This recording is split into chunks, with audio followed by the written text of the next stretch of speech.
The martial arts school Kira glanced at the judge sitting across the room, who raised his hand to signal the beginning of the test. The air was thick with anticipation. Some of the older students sat watching as the new student, Kairos, faced the imposing stone statue at the center of the room.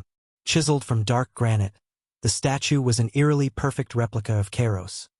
His height, build, and even the faintest contours of his face mirrored in cold stone.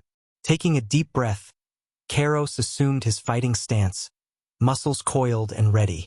The room was silent, save for the soft rustle of his GI as he moved. Then, without warning, the statue came to life. Its stone form shifted with uncanny fluidity, mirroring Kairos's stance down to the slightest shift in balance. Kairos hesitated for a fraction of a second before launching a swift roundhouse kick toward the statue's midsection. The statue mimicked the move with terrifying precision, its leg cutting through the air like a blade. Their kicks collided mid-air with a resounding thud, the impact reverberating through Kairos's leg. Undeterred, he pivoted, following up with a flurry of punches aimed at the statue's chest. But the statue was relentless, matching each strike with a perfect counter. Stone fists clashed against flesh in a symphony of strikes. Kairos felt his frustration mounting. Every move he made was mirrored back at him with unyielding accuracy. The fight continued, Kairos trying to outmaneuver his stone doppelganger with feints and unpredictable strikes.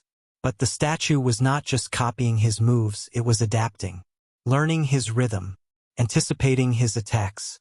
As Kairos attempted a spinning back fist, the statue was already there, its own stone arm crashing into his with bone-jarring force. Breathing heavily, Kairos realized he was not just fighting his own reflection, but something far more dangerous. An opponent that was becoming his equal in skill, yet immune to fatigue, pain, or hesitation. He needed to think, not just fight but strategize. In a flash of inspiration, he feigned an opening, letting his guard drop for a brief moment. As expected, the statue mirrored the motion, lowering its defenses. In that split second, Kairos unleashed a powerful upward strike, not at the statue's body, but at the joints connecting its limbs. The blow landed with a sharp crack, and the statue's arm fractured, hanging limp at its side.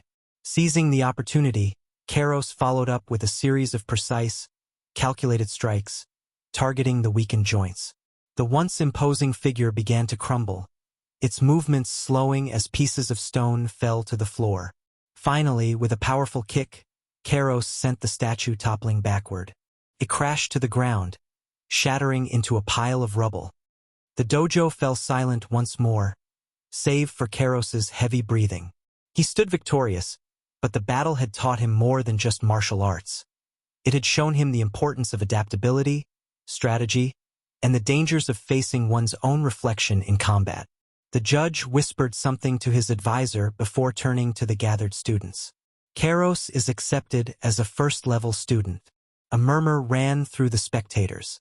Breathless but satisfied, Kairos bowed, then made his way to sit beside Kira. Meanwhile, Ronan was summoned forward for his turn. Ronan stepped forward, his sharp eyes watching as the last remnants of Kairos's shattered statue were swept away. He had studied every detail of the previous fight, the statue's precision, its flawless mimicry, and, most importantly, its weakness. As the next statue came to life, taking on his own likeness, Ronan clenched his fists. Unlike Kairos, he had a weapon the statue could never replicate. He assumed his fighting stance, his muscles tense but his mind steady. The statue mirrored him perfectly, its stone body eerily mimicking his every move. They circled each other, both waiting for the first strike. But Ronan wasn't in a hurry. He knew the statue was nothing more than an empty vessel, lacking the essence that made him truly strong, his spirit. He started with a series of quick strikes, testing the statue's reflexes. As expected, it matched him blow for blow, their fists colliding with thunderous force. But Ronan wasn't fighting to win this way. He was waiting for the right moment to unleash his true power. After several exchanges, he stepped back, his breathing steady. The statue tilted its head, copying his movements. That was when Ronan made his move. Closing his eyes for a brief moment, He reached deep within himself, channeling his spiritual energy. A faint, ethereal glow began to radiate from his body, growing brighter with each passing second. When he opened his eyes, the statue faltered for the first time. It tried to imitate him, tried to glow, but its stone form remained cold and lifeless, unable to replicate the energy that pulsed within Ronan. He saw the confusion in its stony gaze, and he knew this was his chance. With a sudden burst of speed, he launched himself at the statue, his fists glowing with radiant light. His first strike sent cracks rippling across the statue's chest. The stone figure staggered, its movements sluggish, its form weakening as it failed to keep up. Ronan didn't let up. He unleashed a barrage of blows, each one infused with spiritual energy, each one widening the fractures in the statue's body. The glow around him intensified, illuminating the dojo as his attacks grew more powerful. The statue tried to retaliate, but it was too late. The energy was something it could never hope to mirror.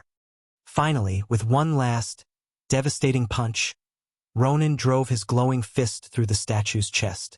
A brilliant explosion of light erupted outward, and the statue shattered into countless fragments, its remains scattering across the floor.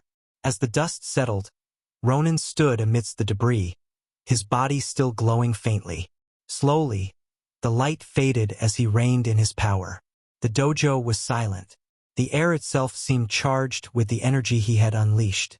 Then the judge nodded in approval. Ronan is accepted as a third-level student. A wave of murmurs swept through the spectators.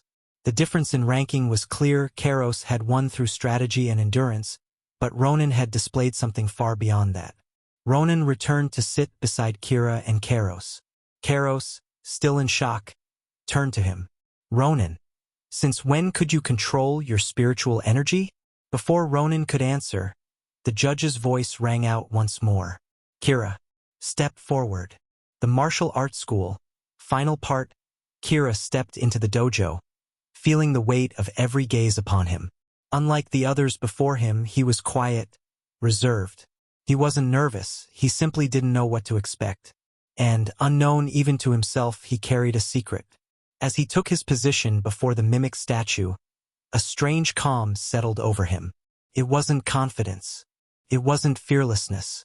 It was something deeper, an unshakable connection to something ancient and powerful within. The statue, as before, began to shift, molding itself into Kira's form. But something was different. The process faltered. The stone flickered with uncertainty, its features forming incompletely. A murmur spread through the dojo. Kira remained still, watching with an unwavering gaze. The judges exchanged puzzled glances as the statue failed to complete its transformation. Its movements were sluggish, almost lifeless, as if struggling against an unseen force. The head judge frowned, mistaking its hesitation for weakness. "This one is lacking," he murmured.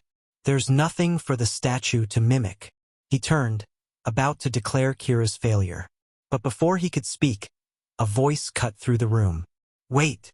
The dojo master, an old man with eyes that seemed to pierce through time, raised his hand.